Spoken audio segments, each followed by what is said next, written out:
News tag Kannada, ನಿಖರ, ನಿರ್ಭೀತ, ನಿರಂತರ. ಈ ಸಮಾವೇಶದ ಬಗ್ಗೆ ಕೆಲವೊಂದು ಕ್ಲಾರಿಫಿಕೇಶನ್ ಕೊಡಬೇಕು ಅನ್ನೋ ಕಾರಣದಿಂದ ನಮ್ಮ ನಾಯಕರಾದಂಥ ಜನಾರ್ದನ್ ಅವರು ನಾವು ಅದಕ್ಕೆ ಕ್ಲಾರಿಫಿಕೇಶನ್ ಕೊಡೋ ಸಲುವಾಗಿ ಇವತ್ತು ಪತ್ರಿಕೆ ಕೂಡ ಕರೆದಿದ್ದೀವಿ. ಇವತ್ತು ಬಳ್ಳಾರಿಯಲ್ಲಿ ನಡೆದಂಥ ಗಲಭೆ ಬಗ್ಗೆ, ಆ ಗಲಭೆ ಆದ ನಂತರ ರಾಜಶೇಖರ್ ಡೆತ್ತಾದ ನಂತರ ಕೂಡ ಎಲ್ಲ ವಿಚಾರಗಳನ್ನು, ಎಲ್ಲ ತುಣುಕುಗಳನ್ನು, ಎಲ್ಲ ವಿಡಿಯೋಗಳನ್ನು ನಾವೇನು SITಗೆ ನಂತರ ತನಿಖೆ CIDಗೆ ಪೊಲೀಸ್ ಎಲ್ಲವನ್ನು ಕೂಡ ಅದನ್ನು ಪ್ರತಿಯೊಂದು ವಿಚಾರವನ್ನು ಕೂಡ ದಾಖಲಾತಿಗಳನ್ನು ನಾವು ಎಲ್ಲವನ್ನು ಕೂಡ ನಾವು ಮೂಡಿಸುವಂಥ ಕೆಲಸ ಮಾಡಿದ್ದೀವಿ. ಕೇವಲ ಇವತ್ತು 17ನೇ ತಾರೀಕಿನ ಸಮಾವೇಶ ನಡೀತಾ ಇದೆಯೋ, ಈ ಸಮಾವೇಶ ಏನಿದೆಯೋ ಕೇವಲ ಇದೊಂದು ಗಲಭೆಗೆ ಸಂಬಂಧಪಟ್ಟಿರುವಂಥ ಸಮಾವೇಶ ಅಲ್ಲ ಇದು. ಯಾಕಂದರೆ ಇವತ್ತು ಇಡೀ ರಾಜ್ಯದಲ್ಲಿ, ವಿಶೇಷವಾಗಿ ಕಲ್ಯಾಣ ಕರ್ನಾಟಕದಲ್ಲಿ ಏನಿವತ್ತು ಲಾ ಆ್ಯಂಡ್ ಆರ್ಡರ್ ಫೇಲ್ಯೂರ್ಸ್ ಆಗಿದೆಯೋ, ಈ ಕಾನೂನು ಸುವ್ಯವಸ್ಥೆ ಸಂಪೂರ್ಣವಾಗಿ ಏನು ಹದಗೆಟ್ಟಿಗೆ ಹೋಗಿದೆಯೋ, ಯಾವ ರೀತಿಯಲ್ಲಿ ಕಾಂಗ್ರೆಸ್ನ ಅಧಿಕಾರಕ್ಕೆ ಬಂದ ನಂತರ ಕಾಂಗ್ರೆಸ್ ಸರ್ಕಾರ ಆಡಳಿತ ಬಂದ ನಂತರ ಜಿಲ್ಲಾ ಮಂತ್ರಿಗಳು ಎಲ್ಲರೂ ಕೂಡ ಯಾವ ರೀತಿಯಲ್ಲಿ ಭ್ರಷ್ಟಾಚಾರ ಮಾಡ್ತಾ ಇದ್ದಾರೆ, ಯಾವ ರೀತಿಯಲ್ಲಿ ಕೊಳ್ಳೆ ಹೊಡಿತಾ ಇದ್ದಾರೆ, ನಮ್ಮ ಕಾರ್ಯಕರ್ತರನ್ನ ಯಾವ ರೀತಿಯಲ್ಲಿ ಕೇಸ್ಗಳು ಆಗ್ತಾ ಇದ್ದಾರೆ, ನಮ್ಮ ಕಾರ್ಯಕರ್ತರನ್ನ ಯಾವ ರೀತಿ ಪೊಲೀಸ್ ಸ್ಟೇಷನ್ದಲ್ಲಿ ಆಗ್ತಾ ಇದ್ದಾರೆ, ನಮ್ಮ ಶಾಸಕರನ್ನೆಲ್ಲರೂ ಕೂಡ ಯಾವ ರೀತಿಯಲ್ಲಿ ದೌರ್ಜನ್ಯಗಳು ಮಾಡಿ ಕೇಸ್ಗಳನ್ನ ಆಗ್ತಾ ಇದ್ದಾರೆ, ನಮ್ಮ ಸ್ವತಂತ್ರ ಮಾಜಿ ಶಾಸಕರುಗಳನ್ನ ಕೂಡ ಯಾವ ರೀತಿಯಲ್ಲಿ ಹಲ್ಲೆ ಮಾಡ್ತಾ ಇದ್ದಾರೆ. ಉದಾಹರಣೆಗೆ ಹಲ್ಲೆ ವಿಚಾರ ಬಗ್ಗೆ ಹೇಳ್ಬೇಕಂದ್ರೆ, ನಮ್ಮ ಹಾಲಿ ಶಾಸಕರಾದಂಥ ನಮ್ಮ ಏನು ನಮ್ಮ ಹುಮ್ನಾಬಾದ್ ಶಾಸಕರಾದಂಥ ನಮ್ಮ ಸಿದ್ದೂರನ್ನ ಅಲ್ಲಿದ್ದಂಥ ವಿಧಾನ ಪರಿಷತ್ ಸದಸ್ಯರಾದಂಥ SP ಸಾಕ್ಷಿಯಾಗಿ ಅವ್ರನ್ನ ಚೇರ್ ಎತ್ಕೊಂಡು ಹೊಡೆಯುವಂಥ ಸನ್ನಿವೇಶಗಳು ನೋಡಿದ್ವಿ. ಅದೇ ರೀತಿಯಲ್ಲಿ ಬೀದರ್ ಪರಿಸ್ಥಿತಿ ಹಂಗಾದ್ರೆ ಮುಂದಕ್ಕೆ ಬಂದರೆ ಕಲಬುರಗಿ ಪರಿಸ್ಥಿತಿ ಇರುತ್ತೆ. ಅಲ್ಲಿಂದ ರಿಪಬ್ಲಿಕ್ ಆಫ್ ಕಲಬುರಗಿ ಮಾಡ್ಕೊಂಡು ಕುಂತಾರೆ. ಅಲ್ಲಿದ್ದಂಥ ಸಣ್ಣದಾಗಿ ಅವರು ಇವತ್ತು ನಮ್ಮ ಅಧ್ಯಕ್ಷರಾದಂಥ ಸನ್ಮಾನ್ಯ ವಿಜೇಂದ್ರರು, ನಂತರ ವಿಧಾನ ಪರಿಷತ್ ಸದಸ್ಯರಂಥ ಚಲವಾದಿ ನಾರಾಯಣ ಸ್ವಾಮಿ ಎಲ್ಲರೂ ಕೂಡ ಅಕ್ರಮ ಗಣಿಗಾರಿಕೆ ಆಗ್ತಾಯಿದೆ, ಮರಳು ಗಣಿಗಾರಿಕೆ ಆಗ್ತಾಯಿದೆ. ಹೋದಂಥ ಟೈಮಲ್ಲಿ ಎಲ್ಲರೂ ಕೂಡ ಕಲ್ಲು ಬಂಡೆ ಹಿಡ್ಕೊಂಡು ಅಲ್ಲಿಂದ ವಿರೋಧ ಪಕ್ಷದ ನಾಯಕರ ಚಲವಾದಿ ನಾರಾಯಣ ಸ್ವಾಮಿ ದಲಿತರನ್ನು ಕೂಡ ಹೋಗಲಾರದಂತೆ ಹಲ್ಲೆ ಮಾಡೋಂಥ ಪ್ರಯತ್ನ ಮಾಡಿದ್ದಾರೆ. ಅವತ್ತು ಪಕ್ಷದ ರಾಜ್ಯಾಧ್ಯಕ್ಷರಾದಂಥ ಸನ್ಮಾನ್ಯ ವಿಜೇಂದ್ರ ಅವರು ಕೂಡ ಅಲ್ಲಿಂದ ಹಲ್ಲೆ ಮಾಡೋಂಥ ಕೆಲಸ, ಆಮೇಲೆ ಅಲ್ಲಿಂದ ಕಲ್ಲುಗಳು ತೂರಾಟ ಮಾಡೋಂಥ ಕೆಲಸ ಕೂಡ ಮಾಡಿದ್ದಾರೆ. ಹಾಗಾಗಿ ಟೋಟಲ್ ಆಗಿ ಇವತ್ತು ಲಾ ಆ್ಯಂಡ್ ಆರ್ಡರ್ ಕಂಪ್ಲೀಟ್ ಆಗಿ ಫೇಲ್ಯೂರ್ಸ್ ಆಗಿದೆ. ಈ ಸರ್ಕಾರ ಇವತ್ತು ನೋಡಿದಂಥ ಟೈಮಲ್ಲಿ ನಮ್ಮೆಲ್ಲ ಕಾರ್ಯಕರ್ತರ ಮೇಲೆ ಇವತ್ತು ಹಲ್ಲೆಗಳು ಮಾಡೋಂಥ ಕೆಲಸಗಳು ನಡೀತಾ ಇದೆ. ಅದಕ್ಕೋಸ್ಕರವಾಗಿ ಇವತ್ತು ನಮಗೆ ಈ ಭಾಗದಲ್ಲಿ ಏನು 41 ಮಂದಿ ಶಾಸಕರು ನಾವೇನಿದ್ವು, ನಮ್ಮ ವಿರೋಧ ಪಕ್ಷದ ನಾಯಕರಾದಂಥ ಅಶೋಕ್ ಅವರು, ವಿಧಾನ ಪರಿಷತ್ ಸದಸ್ಯರು ಮತ್ತು ಅನೇಕ ಮಂದಿ ಶಾಸಕರು, ಸಂಸದರು ಎಲ್ಲರೂ ಕೂಡ ಸೇರಿ ಒಂದು ದೊಡ್ಡ ಸಮಾವೇಶವನ್ನು ಕೂಡ ಇವತ್ತು ನಾವು ಮಾಡೋಂಥ ಕೆಲಸ ಮಾಡ್ತಾ ಇದ್ದೀವಿ. ಹಾಗಾಗಿ ಇವತ್ತು ಕೇವಲ ನೋಡಿದಂಥ ಟೈಮಲ್ಲಿ ಇವತ್ತು ಅನೇಕ ಲಾ ಆ್ಯಂಡ್ ಆರ್ಡರ್ ಫೇಲ್ಯೂರ್ ಆದಂಥ ವಿಚಾರವನ್ನು ಹಿಡ್ಕೊಂಡು ಇವತ್ತು ಇಂಥ ಕಾರ್ಯಕ್ರಮ ಏನು ಮಾಡ್ತಾ ಇದ್ವೋ, ಇವತ್ತು ಒಂದು ಉದಾಹರಣೆ ಅಂದರೆ ಇವತ್ತು ಮೊನ್ನೆ ನಡೆದಂಥ ಘಟನೆ ವಿಚಾರವನ್ನು ಕೂಡ ಹಿಡ್ಕೊಂಡು ಅದನ್ನು ಯಾವ ರೀತಿಯಲ್ಲಿ ಇವತ್ತು SIT ಆಗ್ತಾ ಇದು CID ತನಿಖೆ ಆಗ್ತಾ ಇದೆ. ತನಿಖೆ ಆಗೋಂಥ ಟೈಮಲ್ಲಿ ಕೂಡ ನಾನು ಪೊಲೀಸರು ಒಂದು ರೀತಿ ವೈಫಲ್ಯ ಬಗ್ಗೆ ಕೂಡ ತಿಳಿಸ್ಬೇಕಾಗಿದೆ. ಯಾಕಂದರೆ ಇವತ್ತು ಯಾವುದನ್ನಾಗಲಿ ಸ್ಥಳ ಮಾಜರ್ ಮಾಡಬೇಕಂದ್ರೆಗಿನ ಇವತ್ತು ನಾವು ಅನೇಕ ಘಟನೆಗಳು ನೋಡಿದ್ವಿ. ಎಲ್ಲೋ ಒಂದು ಕಡೆ ಕೊಲೆ ಆಗುತ್ತೆ, ಕೊಲೆ ಆದಂಥ ಟೈಮಲ್ಲಿ ಇನ್ಸಿಡೆಂಟ್ ಆಗುತ್ತೆ, ಇನ್ಸಿಡೆಂಟ್ ಆದಂಥ ಟೈಮಲ್ಲಿ ಫೈರಿಂಗ್ ಆಗಿರ್ಬೋದು, ಬೇರೆ ಆಗಿರ್ಬೋದು, ಎಲ್ಲ ನೋಡಿದಂಥ ಟೈಮಲ್ಲಿ ಅದೆಲ್ಲ 24 ತಾಸು ಒಳಗಡೆ ಅದನ್ನು ಮಾಜರ್ ಮಾಡಬೇಕಾಗುತ್ತೆ, ಸ್ಪಾಟ್ ಇನ್ಸ್ಪೆಕ್ಷನ್ ಮಾಡಬೇಕಾಗುತ್ತೆ.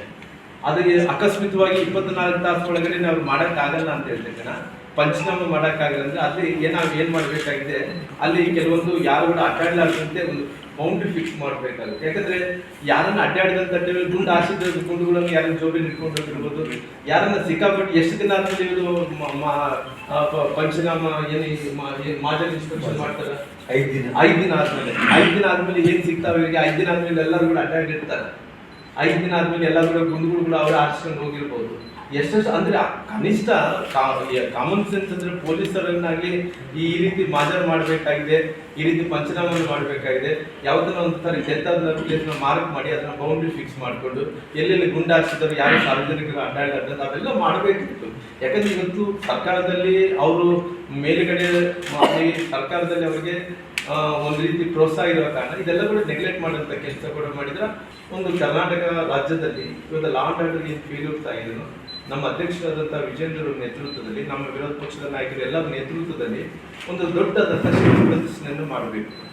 ಎಲ್ಲ ಕಾರ್ಯಕರ್ತರ ಮೇಲೆ, ಶಾಸಕರ ಮೇಲೆ, ಮಾಜಿ ಶಾಸಕರ ಮೇಲೆ ಇವತ್ತು ಜನಾರ್ದನ್ ರೆಡ್ಡಿ ಅವರು ಹಾಲಿ ಶಾಸಕರು, ಹಾಲಿ ಶಾಸಕರ ಮೇಲೆ ಇವತ್ತು ಗನ್ನುಗಳು ಇಟ್ಕೊಂಡು ಬುಲೆಟ್ ಹಾರಿಸ್ತಾ ಇರೋದು ಮನೆಗಳಿಂದ ಇವತ್ತು ಲಾ ಅಂಡ್ ಆರ್ಡರ್ ಯಾವ ರೀತಿ ಫೇಲ್ಯೂರ್ ಆಗಿದೆ ಅಂತ ವಿಚಾರವನ್ನು ಇಟ್ಕೊಂಡು total law and order failure ಸಲುವಾಗಿ ಒಂದು ದೊಡ್ಡ ಕಾರ್ಯಕ್ರಮವನ್ನು ಮಾಡೋದಕ್ಕೆ ಅದಕ್ಕೋಸ್ಕರವಾಗಿ ಕುಮಾರಸ್ವಾಮಿ ಸಾಹೇಬರು ಕೂಡ ಅವರು ಬರ್ತಾ ಇದೆ, ಅವ್ರ ಹತ್ರ ಕೂಡ ಜನಾರ್ದನ್ ರೆಡ್ಡಿ ಮಾತಾಡಿದ್ದಾರೆ. ಅವರು ಕೂಡ ಈ ಸಮಾವೇಶಕ್ಕೆ ಬರುವಂತ ಕೆಲಸ ಕೂಡ ಆಗ್ತಾ ಇದೆ. ಇಲ್ಲಿ ಅಕ್ರಮ ಮರಳು ಗಣಿಗಾರಿಕೆ ವಿಚಾರವನ್ನು ಇಟ್ಕೊಂಡು ಇಸ್ಪೇಟಲ್ಲಿ ಇವತ್ತು ಕ್ಲಬ್ಗಳು ಏನು ನಡೀತಾ ಇದಾವೋ ಆನ್ಲೈನ್ ತಪ್ಪು ದಾರಿಯಲ್ಲಿ ಏನು ನಡೀತಿದ್ದೇನೋ ಇವತ್ತು ನನಗೆ ನಿನ್ನೆ ಒಬ್ಬ ರಿಟೈರ್ಡ್ ಪೊಲೀಸ್ ಆಫೀಸರ್ ರಾಮಲೋರೆ ನಿಮಗೆ ಗಾಂಜಾ ಬೇಕಂತ ಹೇಳ್ತಿರ್ಗಿನ ಯಾರನ್ನ ಹೋಗಿ ಯಾರನ್ನ ಫೋನ್ ಮಾಡಿದ್ರೆ ಈ ಸ್ಥಳಕ್ಕೆ ಬಾ ಅಂತಾರೆ, ಆ ಸ್ಥಳಕ್ಕೆ ಬಂದರೆ ಗಾಂಜಾ ಕೊಡುವಂಥ ಕೆಲಸ ಕೂಡ ಆಗ್ತಾ ಇದೆ. ಹಂಗಾಗಿ ಇವತ್ತು ಮಟಕನ ಎಲ್ಲ ಕೂಡ ಆನ್ಲೈನಲ್ಲಿ ನಡೀತಾ ಇದ್ದಾವೆ. ಇವತ್ತು ಆನ್ಲೈನಲ್ಲಿ ಮಾಡೋಂಥ ಟೈಮಲ್ಲಿ ಅವರು ಭಾಳಷ್ಟು ಮಂದಿಗೆ ಏನು ಸೆಕ್ಷನ್ಗಳು ಆಗ್ತಾ ಇದ್ದಾರೆ ಅಂದ್ರಿಗಿನ ಕೇವಲ ಅಂದರೆ ಸುಮ್ಮನೆ ಸೆಕ್ಷನ್ಗಳು ಹಾಕೋದು ಅಂದರೆ 27/NDPS ಅಂತೇಳಿ ಒಂದು ಕಾನೂನು ಪ್ರಕಾರ ಕೇಸ್ ಆಗ್ತಾ ಇದ್ದಾರೆ. ಅಲ್ಲಿ ಯಾರು ಪೆಡ್ಲರ್ ಯಾರಿದ್ದಾರೆ ಅವ್ನ ಇನ್ವೆಸ್ಟಿಗೇಷನ್ ಏನಿದ್ದಾರೆ ಯಾರು ಮಾಡ್ತಾ ಇಲ್ಲ. ಹಂಗಾಗಿ ಇವೆಲ್ಲವನ್ನು ಇಟ್ಕೊಂಡು ಸಮಾವೇಶ ಮಾಡಬೇಕಂದ್ರೆ ನಮ್ಮ ರಾಜ್ಯಾಧ್ಯಕ್ಷರು ತೀರ್ಮಾನ ತಗೊಂಡಿರೋ ಕಾರಣ ಇದೊಂದು ದೊಡ್ಡ ಸಮಾವೇಶ ಮಾಡುವಂಥ ಕೆಲಸಗಳು ಮಾಡ್ತೇವೆ. ಇವತ್ತು ಸಮಾವೇಶ ಮಾಡಬೇಕು ಅಂತೇಳಿ ನಮ್ಮ ಅಧ್ಯಕ್ಷರು ಮತ್ತು ನಮ್ಮ ನಾಯಕರು ಎಲ್ಲರೂ ಕೂಡ ಮಾಡೋದ್ರ ಜೊತೆಲಿ ನಾನು ಮತ್ತು ಜನಾರ್ದನ್ ರೆಡ್ಡಿ ಕೂಡ ಮನೆಗೆ ಹೋಗಿದ್ದರು. ಹೋದಂಥ ಟೈಮಲ್ಲಿ ನಮ್ಮ ಪಕ್ಷದ ಅಧ್ಯಕ್ಷರಾದ ವಿಜೇಂದ್ರ ಅವರು ಕೂಡ ಭಾಳಷ್ಟು ಚರ್ಚೆ ಮಾಡಿದ್ದಾರೆ. ಚರ್ಚೆ ಮಾಡಿ ಅವತ್ತು ನಂತರ ನಮ್ಮ ರಾಷ್ಟ್ರೀಯ ನಾಯಕರು JP ನಡ್ಡಾ ಅವ್ರನ್ನ ಅವ್ರ ಸಮ್ಮುಖದಲ್ಲಿ ಕೂಡ ಇದು ಚರ್ಚೆ ನಡೀತಾ ಇತ್ತು.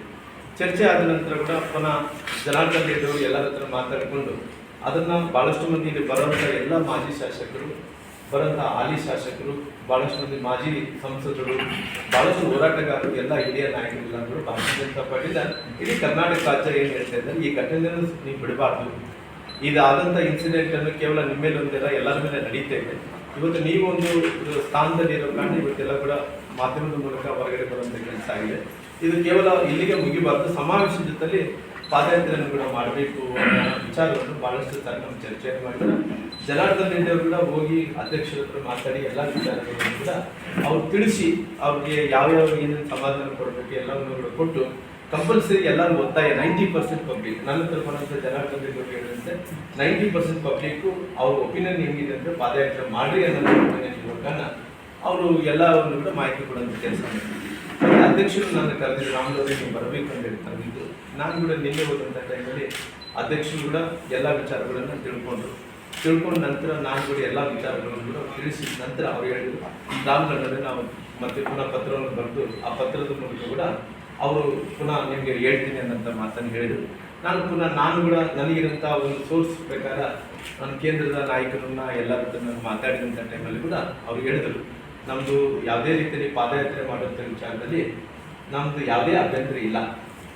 ಅವ್ರು ಹೇಳಿದಂಥ ಎಲ್ಲ ನಾಯಕರು ಹೇಳಿದಂಥ ಅಭಿಪ್ರಾಯ ಏನಂದ್ರಿಲ್ಲ, ನಾನು ನನ್ನ ಸೋರ್ಸ್ ಪ್ರಕಾರ ನಮ್ಮ ನಾಯಕರೆಲ್ಲರೂ ಕೂಡ, ಯಾಕಂದರೆ ನಾನು ಕೂಡ ತುಂಬ ವರ್ಷಗಳಿಂದ ರಾಜಕಾರಣದಲ್ಲಿ ಇರೋ ಕಾರಣ ನನಗೆ ಕೂಡ ಕೇಂದ್ರದ ನಾಯಕರು ಎಲ್ಲರೂ ಕೂಡ ಪರಿಚಯಸ್ಥರಾಗಿರೋ ಕಾರಣ ಎಲ್ಲರೂ ಕೂಡ ಹೇಳಿದರು ನನ್ನ ಇವತ್ತು ಪಾದಯಾತ್ರೆ ಮಾಡುವಂಥ ವಿಚಾರದಲ್ಲಿ ಕೇಂದ್ರದ ನಾಯಕರು ನಮ್ದು ಯಾವುದೇ ಅಭ್ಯಂತರ ಇಲ್ಲ ಅನ್ನೋಂಥ ಮಾತನ್ನು ಕೂಡ ಅವ್ರು ಹೇಳಿದ್ದಾರೆ. ಹೇಳಿದ ಮೇಲೆ ಮತ್ತೆ ನಮ್ಮ ಅಧ್ಯಕ್ಷರು ಕೂಡ ನಾನು ತಿಳಿಸಿದೆ ರಾಮನಗರರಿಗೆ ವಿಜೇಂದ್ರ ಅವರಿಗೆ ಆಗ್ತೈತಕ್ಕಂಥ ವಿಚಾರ ಹೇಳಿದ ನಂತರ ನಾನು ಜನಾರ್ದನ್ ರೆಡ್ಡಿ ಅವರಿಗೆ ಏನು ಮಾಡತ್ತೆ ಜನಾರ್ದನ್ ರೆಡ್ಡಿ ಅವರೇ ಎಲ್ಲರೂ ಕೂಡ ಪಾದಯಾತ್ರೆ ಮಾಡಬೇಕಂತಿದ್ದಾರೆ. ಆಲ್ರೆಡಿ ಪಾದಯಾತ್ರೆ ಮಾಡುವಂಥ ವಿಚಾರದಲ್ಲಿ ಕೂಡ ನಾವು ಇವತ್ತು ಮಾಧ್ಯಮಗಳಲ್ಲಿ ನಾನು ನೋಡ್ತಾ ಇದ್ದೆ ಅದು ಏನು ಇವತ್ತು ಪಾದಯಾತ್ರೆ ಹೇಗೆ ಹೋಗ್ತಾ ಇದೆ, ಎಲ್ಲೆಲ್ಲಿ ನಿಲ್ಲಬೇಕು, ಎಲ್ಲೆಲ್ಲಿ ಹಾಲ್ಟ್ ಇದೆ, ಎಲ್ಲೆಲ್ಲಿದೆ, ಟೋಟಲ್ ಆಗಿ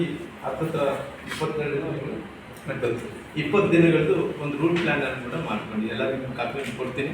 ಒಂದು ರೂಟ್ ಪ್ಲ್ಯಾನ್ ಅನ್ನು ಕೂಡ ಮಾಡ್ಕೊಳ್ಳೋಂಥ ಕೆಲಸ ಆಗಿದೆ. ಆದ ನಂತರ ಕೂಡ ಇವತ್ತು ನಮಗೇನಂದರೆ ನಮ್ಮ ಪಾರ್ಟಿಯಲ್ಲಿ ಇವತ್ತು ನಾವೆಲ್ಲ ತಯಾರಿ ಮಾಡ್ಕೊಂಡಿದ್ರು ಕೂಡ ನಾವೆಲ್ಲಿ ಇವತ್ತು ಪಾದಯಾತ್ರೆ ಅಂದರೆ ಹೆಂಗಂದರೆ 17ನೇ ತಾರೀಕು ಸಮಾವೇಶ ಆಗಬೇಕು.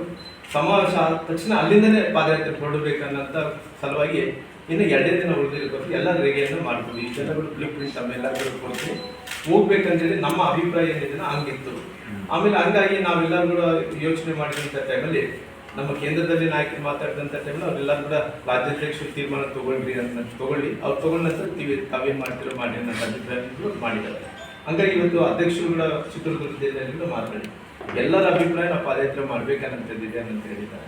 ಹಂಗಾಗಿ ಇವತ್ತು ಅಧ್ಯಕ್ಷರು ಅಂದರೆ ನಮ್ಮಲ್ಲಿ ಪಾರ್ಟಿಯಲ್ಲಿ ಕೆಲವೊಂದು ಪ್ರೊಸೀಜರ್ಸ್ ಇರ್ತಾವೆ, ಎಲ್ಲಿ ತನಕ ಅಧ್ಯಕ್ಷರ ಪರ್ಮಿಷನ್ ಕೊಡೋಣ ಅಲ್ಲಿ ತನಕ ನಾವು ಪಾದಯಾತ್ರೆ ಮಾಡೋಂಗಿಲ್ಲ.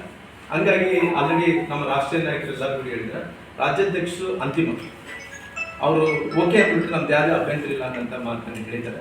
ಹಂಗಾಗಿ ನಾವೆಲ್ಲ ಕೂಡ ಈ ಸಿದ್ಧತೆಯನ್ನು ಮಾಡ್ಕೊಂಡಿದ್ವಿ. ಪಾದಯಾತ್ರೆ ಸಲುವಾಗಿ ರಾಜ್ಯಾಧ್ಯಕ್ಷರಾದ ವಿಜೇಂದ್ರವರು ಎಲ್ಲಿ ನಮ್ಮ ಪಾರ್ಟಿ ಪ್ರೊಸೀಜರ್ಸ್ ಇರೋ ಕಾರಣ ಅವ್ರು ಯಾವಾಗ ಒಪ್ಪಿಗೆ ಕೊಡ್ತಾರೋ ಆ ಒಪ್ಪಿಗೆ ಕೊಟ್ಟಿದ ತಕ್ಷಣ ಪಾದಯಾತ್ರೆ ಪ್ರಾರಂಭ ಮಾಡೋಂಥ ಕೆಲಸ ಮಾಡಿದ್ವಿ. ಎಲ್ಲವನ್ನೂ ಕೂಡ ತಯಾರು ಮಾಡ್ಕೊಂಡು ಕೂತೀವಿ. ಸಮಾವೇಶ ಜೊತೆಲಿ ಅಲ್ಲಿಂದಲೇ 12ನೇ ತಾರೀಕು ಪಾದಯಾತ್ರೆ ಹೋಗ್ಬೇಕಂತ ಹೇಳ್ತೀವಿ. ಇವಾಗ ರಾಯಚೂರು ಸರ್ಕಲ್ನಲ್ಲಿ ಎಲ್ಲ ಕೂಡ ಟ್ರಾಫಿಕ್ ತೊಂದರೆ ಆಗಿರೋ ಕಾರಣ, ಮೋದಿ ಸರ್ಕಲ್ನಲ್ಲಿ ಕೂಡ ಸ್ವಲ್ಪ ಇಕ್ಕಟ್ಟಿರೋ ಕಾರಣ, ಮುನ್ಸಿಪಲ್ ಸ್ಕೂಲ್ ಗ್ರೌಂಡ್ ಆದ್ರಿಂದ ಅಲ್ಲಿದ್ದಂತ ಕಾಂಪೌಂಡ್ ವಾಲ್ ಅದೆಲ್ಲ ಚೆನ್ನಾಗಿ ಅವ್ರಿಗೆಲ್ಲರಿಗೂ ಸೇಫ್ ಆಗುತ್ತೆ. ಅಕಸ್ಮಾತ್ವಾಗಿ ಮನೆಯಿಂದ ಕೂಡ ಕೇಳ್ತಾ ಇದ್ರು, ಯಾಕೋ ಹಂಗ ಹಿಂಗ ಅಂತ ಇದ್ದಾರೆ. ಹಂಗ ಅವರು ಹಂಗ ಹಿಂಗ ಮಾಡಂಗಿದ್ರೆ ಅವ್ರಿಗೆ ಇಕ್ಕಟ್ಟಲ್ಲಿ ಸಿಕ್ಕಾಕೋದು. ನಮ್ಗೆ ಆಲ್ರೆಡಿ ನಾವು ಜನಾರ್ದನ್ ರೆಡ್ಡಿ ಬಹಳ ಸ್ಪಷ್ಟವಾಗಿ ಸಿಟ್ಟಿಂಗ್ ಜಡ್ಜ್ ಹತ್ರ ಎಂಕ್ವೈರಿ ಆಗಬೇಕು. ಇವತ್ತು ಜೊತೆಲಿ ನಮಗೆ ಸಿಬಿಐಗೆ ಎಂಕ್ವೈರಿಗೆ ಇವತ್ತು ಅದೇ ಅವಕಾಶ ಮಾಡಿಕೊಡ್ಬೇಕು ಅಂತೇಳಿ ಒತ್ತಾಯ ಮಾಡಿದ್ವಿ. ನಂತರ ಪಕ್ಷದ ಕೋರ್ ಕಮಿಟಿ ಅಲ್ಲಿ ಕೂಡ ಚರ್ಚೆಯಾಗಿ ತೀರ್ಮಾನ ಕೂಡ ಆಗಿದೆ. ನಂತರ ಇಲ್ಲಿ ತನಕ ಆಗಿದೆ ಹತ್ತತ್ರ 15 ದಿನಗಳು 16 ದಿನಗಳು ಇಲ್ಲಿ ತನಕ ಆಗಿದೆ. ನಾನು ನಿನ್ನೆ ಮೊನ್ನೆ ರಿಪೋರ್ಟ್ಸ್ ತೊಗೊಂತಿದ್ದೆ. ಆ ಸತೀಶ್ ರೆಡ್ಡಿ ಅಂತ ರಿವಾಲ್ವರ್ ಏನಿದೆ, ಅವನು ರಿವಾಲ್ವರ್ ಸ್ವಂತ ರಿವಾಲ್ವರ್ ಏನಿದೆ, ಅವನು ರಿವಾಲ್ವರ್ ಲೈಸೆನ್ಸ್ ಕೂಡ ಎಕ್ಸ್ಪೈರಿ ಆಗಿದೆ ಅಂತೆ. ಆ ಲೈಸೆನ್ಸ್ ಎಕ್ಸ್ಪೈರಿ ಆದಂತ ರಿವಾಲ್ವರ್ ನಾವು ಇಟ್ಕೊಂಡು ಆಡ್ತಾ ಇದ್ದಾರೆ. ಆಲ್ರೆಡಿ ಪೊಲೀಸರು ಸೀಲ್ ಮಾಡಿದ್ದಾರೆ ಗೊತ್ತಿಲ್ಲ. ಅವ್ನು ಸತೀಶ್ ರೆಡ್ಡಿ ಅವರಿದೆ. ಇಲ್ಲಿ ತನಕ ಅವ್ನು ಸತೀಶ್ ರೆಡ್ಡಿನ ಅರೆಸ್ಟ್ ಮಾಡಕ್ ಆಗ್ಲಿಲ್ಲ. ಸರ್ಕಾರದ ಕೈಲಿ ಆಗ್ತಾ ಇಲ್ಲ, ಪೊಲೀಸರ ಕೈಲಿ ಆಗ್ತಾ ಇಲ್ಲ. ಅವನು ನಾರಾ ಭರತ್ ರೆಡ್ಡಿ ಅವರು MLA ಅವ್ರನ್ನ ಇಲ್ಲಿ ತನಕ ಅರೆಸ್ಟ್ ಮಾಡುತ್ತೇವೆ. ಕಣ್ಮುಂದೆನೆ ಮರ್ಡರ್ ಆಗಿದೆ. ಇವತ್ತು ಎಲ್ಲವನ್ನಾದಂತ ಅಕಸ್ಮಿತವಾಗಿ ನಮ್ಮ ಕಡೆಯಿಂದ ಏನಾದ್ರು ತೊಂದರೆ ಆಗಿದೆ. ನಮ್ಗೆ ಇಷ್ಟೊತ್ತ ತನಕ ನಮ್ಮ ಮನೇಲಿ ಒಳ್ಳೆ ಕೊಡ್ತಿದ್ದೆ ಪೊಲೀಸರು ಹೆಗಲಿಗೆ ಕೊಲ್ಪಟ್ಟಿ ಕೈ ಹಾಕೊಂಡು ಜೈಲಿಗೆ ಹಾಕ್ತಿದ್ರು ಇಷ್ಟೊತ್ತನಕ. ಅವ್ರು ಹೇಳ್ತಾ ಇದಾರೆ ಇವತ್ತೇನೋ ಸತ್ಯ ಹರಿಶ್ಚಂದ್ರ ನಾನು ನಿನ್ನೆ ಭೂಮಿ ಪೂಜೆ ಮಾಡುತ್ತ ಟೈಮಲ್ಲಿ ಇಲ್ಲ ನಾನು ಸತ್ಯ ಏನಂತ ಇದ್ರು ಕಾಲೇ ತಸ್ಮೇ ನಮ್ಮ ಜನ ಮರ್ತು ಹೋಗ್ತಾರನ್ನಂತ ಮಾತನ್ನು ಹೇಳ್ತಾ ಇದ್ರು. ಹಂಗಾಗಿ ಇವತ್ತು ಎಲ್ಲವನ್ನ ಆದ ನಂತರ ಜ್ಞಾನದ ಆದ ನಂತರ ಈ ಕಾಲೇ ತಸ್ಮೇ ನಮ್ಮ ಅಂದಕ್ಕಿಂತ ಇದಕ್ಕಿಂತ ಮುಂಚೆ ಆ ಮಾತು ತಂದಿದ್ದಕ್ಕೆ ಈ ಕೊಲೆಗಳು ಆಗ್ತಿತ್ತು. ಅವರು ನಾವು ಏನು ಕಾನೂನು ಪ್ರಕಾರ ಏನು ಕ್ರಮ ತಗೊಂಡು ಅಲ್ಲಿ ತನಕ ಕರೆಕ್ಟಾಗಿ ತಗೋಬೇಕನ್ನೋ ವಿಚಾರದಲ್ಲಿ ಬಿಡು ಪ್ರಶ್ನೆ ಇಲ್ಲ. ನಮ್ಮ ಹೋರಾಟ ಏನಿದೆ ಅದು ನಿರಂತರವಾಗಿ ನಡೀತೈತೆ. ಅದರಲ್ಲಿ ಯಾವ ರೀತಿಯಲ್ಲಿ ಹಿಂದಕ್ಕೆ ಸರಿಯಾದ ಪ್ರಶ್ನೆ ಇಲ್ಲ. ತಕ್ಷಣ ಅರೆಸ್ಟ್ ಮಾಡಬೇಕಾಯ್ತು. ಇಲ್ಲಿ ತನಕ ಕೂಡ ಮಾಡೋಕ್ಕೆ ಅಂತ ಆಗಲಿಲ್ಲ ಅನ್ನೋಂಥ ಒತ್ತಾಯ ಕೂಡ ಮಾಡ್ತೀವಿ. ಆ ಕಡೆ ಈ ಕಡೆ ಆಗ್ಲಾರ್ದಂತ 11 ಗಂಟೆಗೆ ಪ್ರಾರಂಭ ಆಗುತ್ತೆ. ಬಹಳಷ್ಟು ಮಂದಿ ನಾಯಕರು 16ನೇ ತಾರೀಕು ರಾತ್ರಿಗೆ ಬಂದ್ಬಿಡ್ತಾರೆ. ಇನ್ನು ಕೆಲವು ಮಂದಿ ನಾಯಕರು ಏನಿದ್ರು ಬೆಳಗ್ಗೆ ಬಿಟ್ಟು 11 ಗಂಟೆ ಒಳಗಡೆ ಸೇರ್ಕೊಂತಾರೆ. 11 ಗಂಟೆಗೆ ಹತ್ತತ್ರ ಸಮಾವೇಶದಲ್ಲಿ ನಾವು ಎಕ್ಸ್ಪೆಕ್ಟೇಷನ್ಸ್ ಬಂದು ಅನ್ಕೊಂತೀವಿ, ಒಂದು ಫಿಗರ್ ಅಂದ್ಕೊಂಡು 50,000 ಜನ ಸೇರ್ಬೋದು ಅನ್ಕೊಂತೀವಿ. ನಮಗೆ ಆಕಸ್ಮಿಕವಾಗಿ ಇನ್ನು ಜಾಸ್ತಿ ಜನರು ಕೂಡ ಸೇರ್ಬೋದನ್ನು ನಮಗೆ ಗೊತ್ತಿಲ್ಲ. ಹಂಗೆ ಬಹಳಷ್ಟು ಜನರು ಸೇರಂತ ನಿರೀಕ್ಷೆ ಅಂತ ಇದೆ. ಹಂಗಾಗಿ ನಮ್ಮ ಅಭಿಪ್ರಾಯ ಅಲ್ಲಿ ಸಮಾವೇಶ ಮಾಡಿದ ನಂತರ ಸಮಾವೇಶದಲ್ಲಿ JDS ಪಕ್ಷದ ನಾಯಕರಾದಂಥ ಕುಮಾರಸ್ವಾಮಿ ಅವರು ಆದಿಟ್ಕೊಂಡು ದೇವೇಗೌಡರು ನಿಖಿಲ್ ಕುಮಾರಸ್ವಾಮಿ ಕೂಡ ಅವರು ಬರಬೇಕನ್ನೋ ಆಹ್ವಾನವನ್ನು ಕೊಡುವಂಥ ಕೆಲಸ ಮಾಡಿದ್ವಿ. ನಂತರ ನಮ್ಮ ಪಕ್ಷದ ಅಧ್ಯಕ್ಷರಾದಂಥ ವಿಜೇಂದ್ರವರು, ಯಡಿಯೂರಪ್ಪ ಸಾಗರು, ಆಪೋಸಿಷನ್ ಲೀಡರ್ ಆದಂಥ ಅಶೋಕನವರು, ಆಪೋಸಿಷನ್ ಲೀಡರ್ ಆದಂಥ ಚಲವಾದಿ ನಾರಾಯಣಸ್ವಾಮಿಯವರು, ಸೋಮಣ್ಣನವರು, ನಮ್ಮ ಕೇಂದ್ರದ ಮಂತ್ರಿಗಳು ಎಲ್ಲರೂ ಕೂಡ ಆಹ್ವಾನವನ್ನು ಕೊಡುವಂಥ ಕೆಲಸ ಮಾಡಿದ್ವಿ. ಈ ಭಾಗದಲ್ಲಿ JDS ಪಕ್ಷದ ಶಾಸಕರೆಲ್ಲರೂ ಕೂಡ ಆಹ್ವಾನ ಕೊಡುವಂಥ ಕೆಲಸ ಮಾಡಿದ್ವಿ. ಬಿಜೆಪಿ ಪಕ್ಷದಲ್ಲಿದ್ದಂಥ ಶಾಸಕರನ್ನ, ಮಾಜಿ ಸಂಸದರುಗಳನ್ನ, ಮಾಜಿ ಶಾಸಕರನ್ನ, ಎಲ್ಲ ಜನಪ್ರತಿನಿಧಿಗಳನ್ನ ಆಹ್ವಾನವನ್ನು ಕೊಡುತ್ತೀವಿ. ಅಲ್ಲಿ ನಡೆದ ನಂತರ ಅದು ಸಮಾವೇಶ ಮುಗಿದ ನಂತರ ಅದು ಫಾಲೋಡ್ ಬೈ ಪಾದಯಾತ್ರೆ ಅಂತ ಹೇಳಿ ಆಲ್ರೆಡಿ ಬ್ಲೂ ಪ್ರಿಂಟ್. ಇನ್ನಿತರ ಸುದ್ದಿಗಳಿಗಾಗಿ ಕೂಡಲೇ ಸಬ್ಸ್ಕ್ರೈಬ್ ಮಾಡಿ ನ್ಯೂಸ್ ಟ್ಯಾಗ್ ಕನ್ನಡ.